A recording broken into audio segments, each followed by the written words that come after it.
सबसे पहले मैं दो इनइक्वालिटीज बताऊंगा, एक एक्सपोनेंशियल फंक्शन में और फिर उसके बाद लॉगरिथमिक फंक्शन में। ठीक है, तो सबसे पहला रिजल्ट ये वाला है, if a raised to the power x is less than a raised to the power y।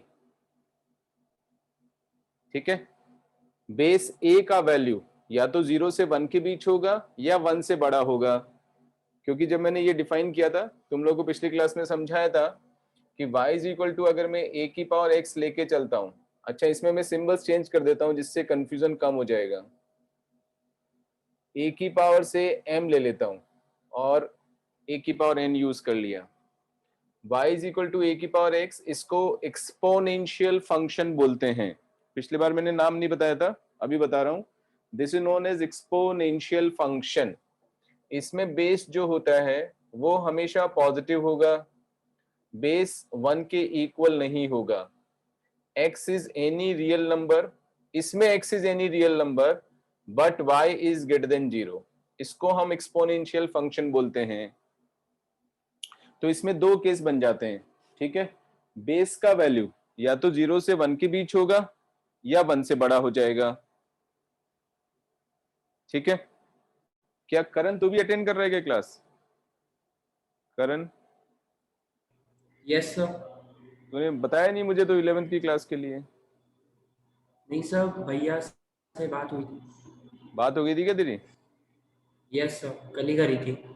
ठीक है, ऑलराइट। आर्यन लेट आया क्या? सर बीच में डिस्कनेक्ट हो गया था। अच्छा अच्छा, तो you lost the fun, you miss the fun actually. कर तो लिया ना तूने सारा लॉग एकदम रिवाइज? Yes sir. हाँ, देखो बच्चों, अगर रेगुलरिटी रखोगे ना, मेरी चीजों को समझना है, मेरी क्लास को एंजॉय करना है, तो रेगुलरिटी इज मस्ट। पूरा रिवाइज करके आओगे तो मेरी क्लास को एंजॉय करोगे, you will always look forward for my class. But फिर उसके बाद बिल्कुल उल्टा है, अगर काम नहीं किया, रिवाइज नहीं किया, तो मेरी क्लास से ज्यादा बोर क्लास कोई लगेगी नहीं, 100% मान के चलो ये। ठीक है ना? हर्षिता, इधर उधर देखना बंद कर, एकदम फोकस रख अपने आप को, दिखता है मुझे यहाँ पर, इसीलिए वीडियो ऑन करवाया है। Okay, now this is exponential function, इसमें बेस का वैल्यू 0 से 1 के बीच हो सकता है या 1 से बड़ा हो सकता है। यहां पर भी सेम सिचुएशन है। So if I write a raise to the power m is a raise to the power n, तो मैंने क्लेम किया, I say this implies m is less than n if a is more than 1 and m is greater than n if a is between 0 and 1। बहुत important inequality है।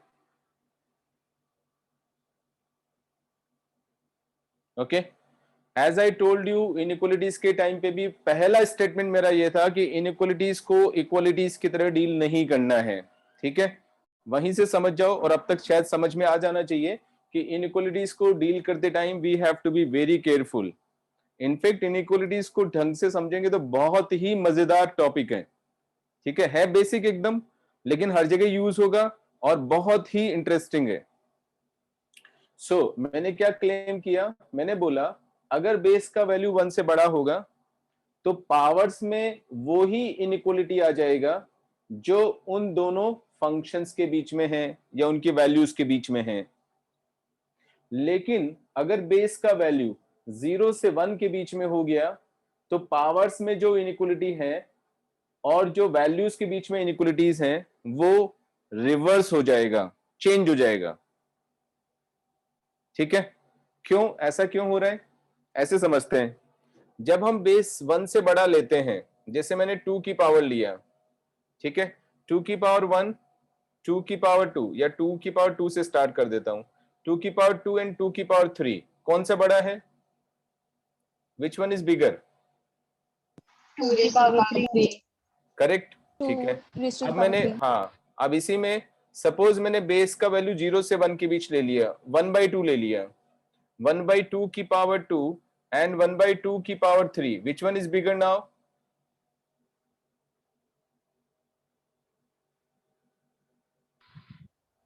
1/2 की power 4 आवाज ही नहीं आ रही। 1/2 की पावर कौन सा? 1/2 की पावर 2। 2। 2 यस, 1/2 की पावर 2 ये बड़ा हो जाएगा 1/2 की पावर 3 से, क्योंकि 1/4 इज ऑब्वियसली मोर देन 1/8। ये इसमें भी किसी को डाउट है? अब तो समझते हो ना, नंबर 1 2 3 नंबर नहीं होते। ठीक है, यहां पे ध्यान से देखो, जब मैं बेस 1 से बड़ा ले रहा हूं तो पावर्स में भी वही रिलेशन है जो इसकी वैल्यू में और इसकी वैल्यू में रिलेशन है, यानी 2 इज लेस देन 3। बट जब मैं बेस 1/2 ले रहा हूं, छोटा ले रहा हूं 1 से, ठीक है, तो पावर्स में रिलेशनशिप उल्टा हो गया है। ये देखो, ये वाला नंबर इससे बड़ा है लेकिन 2 लेस देन 3 है। पावर्स में रिलेशन डिफरेंट हो गया है, उल्टा हो गया एकदम। ठीक है, इसी बात को हम कैसे एक्सप्लेन करते हैं? अगर हम कॉन्सेप्ट की बात करें तो इस कॉन्सेप्ट को हम ऐसे बोलेंगे, when a number is taken between 0 and 1। अब इस कॉन्सेप्ट पे बेस्ड जेई एडवांस में, जेई मेंस में बहुत प्रॉब्लम्स आती हैं, हर कंपटीशन में करीब करीब यूज होगा, not only right now but later on also. जैसे ग्रेजुएशन के बाद में या पोस्ट ग्रेजुएशन के बाद में कहीं पे भी एग्जाम देना हो, मैथ्स तो हर जगह एग्जाम आएगा ही आएगा, मैथ्स का जीमेट देना है, जीआरई देना है, एसएटी देना है, ठीक है, कैट देना हो या आईपीएस देना हो, आईएएस देना हो, सब में मैथ्स काम आएगा और ये सारी बेसिक चीजें काम आने वाली हैं। अभी जो हम 12th लेवल तक का मैथ्स पढ़ते हैं वो सब जगह काम आने वाला है, एवरी एग्जाम। ओके, तो ये कॉन्सेप्ट्स को समझना जरूरी है। जब 0 से 1 के बीच में कोई भी नंबर लेंगे तो as the power increases what will happen, you have to tell me. जब 0 से 1 के बीच में कोई भी नंबर लेंगे, पावर को हम जैसे जैसे इंक्रीज करेंगे उसकी वैल्यू के ऊपर क्या इफेक्ट होने वाला है? डिक्रीज होती जाएगी। यस, वैल्यू डिक्रीज हो जाएगा। जैसे जैसे हम पावर को इंक्रीज करेंगे वैल्यू डिक्रीज हो जाएगा। ठीक है, जैसे 0.1 ले लेते हैं, 0.1 मैंने यूज किया, 0.1 की पावर 1, 0.1 की पावर 2, 0.1 की पावर 3। देखो क्या रिलेशनशिप होगा, बताओ which one is bigger? Order relationship. इसका वैल्यू 0.1 है, इसका वैल्यू बताओ कितना होगा? 0.0001 0.1, करेक्ट। इसका वैल्यू बोलो। 0.001 कौन सा बड़ा हुआ? 0.1 this is bigger than this, this is bigger than this. You can see, जैसे जैसे मैं पावर को इंक्रीज कर रहा हूं वैल्यू डिक्रीज हो रहे हैं। ठीक है, और इतने से छोटे से कॉन्सेप्ट पे बेस्ड प्रॉब्लम आता है, एडवांस में आता है। ओके, लेकिन अगर मैं कोई नंबर लेता हूं 1 से बड़ा, कोई भी नंबर ले लेते हैं, सपोज मैंने ले लिया से थोड़ा सा ऐसे ही ले लेता हूं जिससे तुम लोग को लगे कि 1 2 3 नंबर नहीं होते हैं, राइट? √2 ले लेता हूं, √2 की पावर 1, √2 की पावर 2, √2 की पावर 3। अब बताओ क्या है? इसका वैल्यू √2 हो गया, इसका वैल्यू बोलो, 2 इसका value 2√2 now check which one is bigger. 2 is This, bigger. this is smaller than this is smaller than this, correct? So एक हमारे पास फंडा 100% हमेशा के लिए हमने बना लिया है, क्रिएट कर दिया है ना, पक्का हो गया एकदम। क्या फंडा है? अगर 0 से 1 के बीच में बेस लेंगे, as you increase the power the value will decrease, correct? अगर हम 1 से बड़ा कोई नंबर लेंगे तो as you increase the power value will also से इंक्रीज। ठीक है, 0 से 1 के बीच कोई नंबर लिया, पावर इंक्रीज करने पर वैल्यू डिक्रीज होगा। 0 से 1 के बीच कोई नंबर, सॉरी 1 से बड़ा कोई नंबर लिया, पावर इंक्रीज करने पर वैल्यू भी इंक्रीज होगा। 100% क्लियर? यही मैंने यहां पे लिखा हुआ है, देखो। अगर मैं बेस का वैल्यू 1 से बड़ा लेता हूं, ठीक है, ये वाला वैल्यू अगर इससे बड़ा है तो इसका पावर भी इससे बड़ा होना चाहिए, राइट? यानी सेम इनइक्वालिटी रहेगी। 1 से बड़ा होने पर, बेस का वैल्यू 1 से बड़ा होने पर inequality between the powers will remain same. क्योंकि ये वाला वैल्यू इससे बड़ा है तो ये पावर भी इससे बड़ा हो जाएगा, करेक्ट। सिमिलरली अगर बेस का वैल्यू 0 से 1 के बीच में है, 0 से 1 के बीच में है, तो वैल्यू ये वाला वैल्यू इससे बड़ा है लेकिन बेस 0 से 1 के बीच में है, तो पावर में ऑर्डर रिलेशनशिप उल्टा हो जाएगा, पावर छोटा होना चाहिए, ठीक है। ये वाला पावर इससे छोटा हो जाएगा, राइट। इसी बात को हम मैथमेटिकल लैंग्वेज में कैसे बोलते हैं? हम बोलते हैं एक्सपोनेंशियल फंक्शन। एक्सपोनेंशियल फंक्शन यानी ये वाला फंक्शन जिसमें कि बेस कांस्टेंट होता है और ऊपर पावर वेरिएबल होता है। बेस के ऊपर कंडीशंस हैं a greater than 0, a is not equal to 1, ये ध्यान रखना है। इसको एक्सपोनेंशियल फंक्शन बोलते हैं। Exponential function is an increasing function, is an increasing function, is an increasing function if the base is more than 1, if the base is more than 1। अगर base का value मोर than 1 होगा तो ये increasing function होगा, ठीक है। और जब बेस का वैल्यू 0 से 1 के बीच में होता है तो इसको हम बोलते हैं डिक्रीजिंग फंक्शन, उल्टा हो जाएगा, डिक्रीजिंग फंक्शन। बेस का वैल्यू अगर 0 से 1 के बीच में होगा तो exponential function will be a decreasing function, ठीक है। Now I am using a very important technical word function. तो फंक्शन की डेफिनेशन तो अभी मैं नहीं दे पाऊंगा क्योंकि उसके लिए कम से कम 1 घंटा चाहिए फंक्शन को डिफाइन करने के लिए, right. But function upon use करेंगे बहुत फ्रीक्वेंटली। यहां पर देखो, ये जो x होता है इसको बोलते हैं इंडिपेंडेंट वेरिएबल। x की वैल्यू मैंने कोई डाल दी, फिर x की वैल्यू के ऊपर y की वैल्यू डिपेंड करती है, इसलिए y को बोलते हैं डिपेंडेंट वेरिएबल, डिपेंडेंट वेरिएबल, ठीक है। तो जब मैं इंक्रीजिंग वर्ड यूज कर रहा हूं उसका मीनिंग होता है कि जैसे जैसे हमने x का वैल्यू इंक्रीज किया, y भी अगर इंक्रीज करता है तो हम उसको बोलते हैं इंक्रीजिंग फंक्शन। इंडिपेंडेंट वेरिएबल को इंक्रीज करने पर जब डिपेंडेंट वेरिएबल भी इंक्रीज होता है तो उसको बोलते हैं इंक्रीजिंग फंक्शन, ओके। ये सब काम आने वाला है, फिजिक्स में भी काम आएगा। देन आगे चलते हैं। जब हम इंडिपेंडेंट वेरिएबल यानी x को इंक्रीज कर रहे हैं लेकिन y की वैल्यू डिक्रीज हो रही है, कम हो रही है, उल्टा रिलेशन आ गया, y कम होता जा रहा है, तो उसको बोलते हैं decreasing function. As x increases, अगर y डिक्रीज करता है, कम होता है, x को इंक्रीज कर रहे हैं लेकिन y कम होता जा रहा है, तो उसको बोलते हैं डिक्रीजिंग फंक्शन, ठीक है। सो अब सीधा सा फंडा क्या याद रखना है, ये सब मैंने इसलिए डिफाइन की इतनी सारी चीजें जिससे कि final result is very simple, becomes very simple.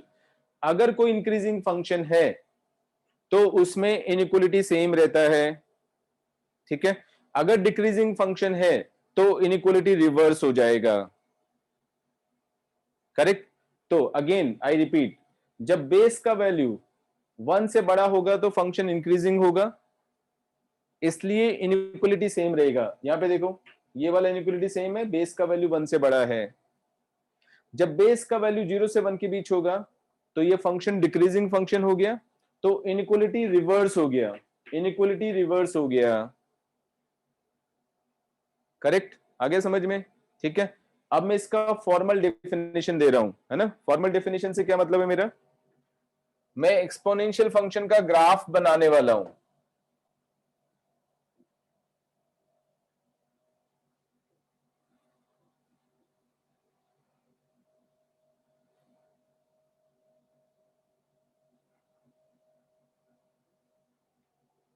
So y is equal to a raised to the power x, exponential function। देखो वैसे तो एक्सपोनेंशियल फंक्शन लास्ट क्लास में मुझे पढ़ाना चाहिए था, लेकिन अगर मैं लास्ट में पढ़ा देता तो आज तुम लोग क्लास में आते नहीं। मैं 11th क्लास वाले बच्चों की बात कर रहा हूं, है ना। तो अब क्योंकि डिफिकल्टी लेवल तो मैं कम नहीं कर सकता हूं, राइट। मैथ्स को तो मैं छोटा नहीं कर सकता हूं तुम्हारे को खुश करने के लिए, इसलिए मुझे थोड़ा सा मैनिपुलेशन करना पड़ता है कि पहले इजी चीज ले लो फिर थोड़ा डिफिकल्टी की तरफ जाते हैं। तो एक्सपोनेंशियल फंक्शन इतना भी डिफिकल्ट नहीं है, समझोगे तो एकदम आसान चीज है। मैंने सारी चीजें एक्सप्लेन की है, वापस से बताता हूं एक बार। y is equal to a raise to the power x, x को इंडिपेंडेंट वेरिएबल बोलते हैं, y को डिपेंडेंट वेरिएबल बोलते हैं। ठीक है, यहां पर बेस a है, a का वैल्यू ग्रेटर देन 0 होगा, a का वैल्यू 1 नहीं होगा। x हम कोई भी रियल नंबर चूज कर सकते हैं, लेकिन y के ऊपर रेस्ट्रिक्शन आएगा कि वो हमेशा पॉजिटिव होगा, क्योंकि बेस हमेशा पॉजिटिव है, इसलिए y हमेशा पॉजिटिव हो जाएगा। ठीक है, अब इसमें दो केस बन गए। जब बेस का वैल्यू 0 से 1 के बीच है तो अभी थोड़ी देर पहले मैंने समझाया था डिक्रीजिंग फंक्शन होगा। जब बेस का वैल्यू 1 से बड़ा है तो इंक्रीजिंग फंक्शन होगा। बेस का वैल्यू 1 से बड़ा होने पर इसका ग्राफ इस तरह से आएगा, एक्स एक्सिस वाई एक्सिस, यानी इस साइड में हम वेरिएबल x यूज करेंगे इंडिपेंडेंट वेरिएबल, इस साइड में हम वेरिएबल y यूज करेंगे डिपेंडेंट वेरिएबल। इसका जो ग्राफ बनेगा वो इस तरह से बनेगा, एक्सपोनेंशियल फंक्शन का ग्राफ। This is 0,1। x का वैल्यू जब 0 ले लेंगे, a की पावर 0 इज 1, इसलिए y का वैल्यू 1 हो गया। ठीक है, अब ग्राफ से रीड करो, जैसे जैसे मैंने x को इंक्रीज किया वैसे वैसे देखो y इंक्रीज हो रहा है। ठीक है, तो ये ग्राफ बना मेरा y is equal to a raise to the power x का when a is more than 1, if a is more than 1, increasing function हो जाएगा। ग्राफ को अच्छी तरह से समझना है, ध्यान रखना है, याद रखना है। As x increases y is increasing, so when the base is more than 1, increasing function. जैसे मैं यूज करूं ये वाली चीज, इसका मतलब सेम इनइक्वालिटी रहेगा। ग्राफ से भी समझ सकते हो, यहां एक बार लिख देता हूं, if a is more than 1। देखो ग्राफ से समझाता हूं, ये मैंने x1 ले लिया इधर और ये मैंने x2 ले लिया यहां पर। ठीक है, x1 x2 से छोटा है या नहीं है? है? यस और नो बोलना होता है ऑफलाइन क्लास में। Yes, sir. Yes, sir. Yes, sir. ठीक है, अब यहां से x1 के ऊपर ये मेरी वैल्यू आ गई फंक्शन की, यानी y1 आ गया, और ये x2 के ऊपर फंक्शन की वैल्यू आ गई, यानी ये y2 हो गया। ठीक है, what do you think, y1 बड़ा है या y2 बड़ा है? Y2 y2 is bigger. ठीक है, सो यहां पे लिखेंगे इफ a की power, if x1 is smaller than x2, then this implies y1 का मतलब हो गया a की पावर x1, तो a की power x1 is smaller then a की पावर x2। ठीक है, ये इस केस में हुआ when a is more than 1। Increasing function के केस में वैल्यूज में या फंक्शन में सेम इनइक्वालिटी रहेगा जो इंडिपेंडेंट वेरिएबल के बीच में है। जो इंडिपेंडेंट वेरिएबल के बीच में इनइक्वालिटी है वो ही इनइक्वालिटी होल्ड करेगा डिपेंडेंट वेरिएबल्स के बीच में भी, if the function is increasing. बहुत इंपॉर्टेंट कॉन्सेप्ट है, कैलकुलस में बहुत यूज होगा, अभी सब जगह यूज होने वाला है, बट कैलकुलस में स्पेशली बहुत ज्यादा यूज होगा। Is that clear? ठीक है, नाउ अब जब a का वैल्यू, बेस का वैल्यू जब 0 से 1 के बीच होगा तो ग्राफ डिक्रीजिंग फंक्शन वाला ग्राफ बनेगा।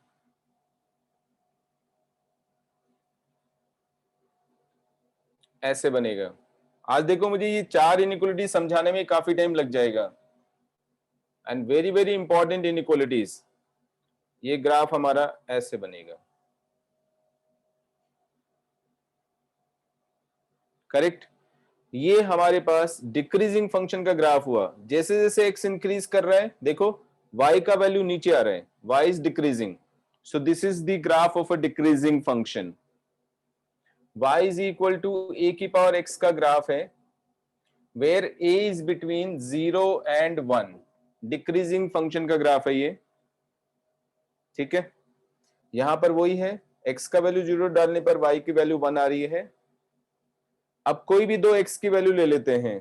यहां पे देखो, ये मैंने x1 चूज किया और यहां पर मैंने x2 चूज कर लिया, तो x1 का वैल्यू तो x2 से छोटा है, but you can see this is y1 and this is y2.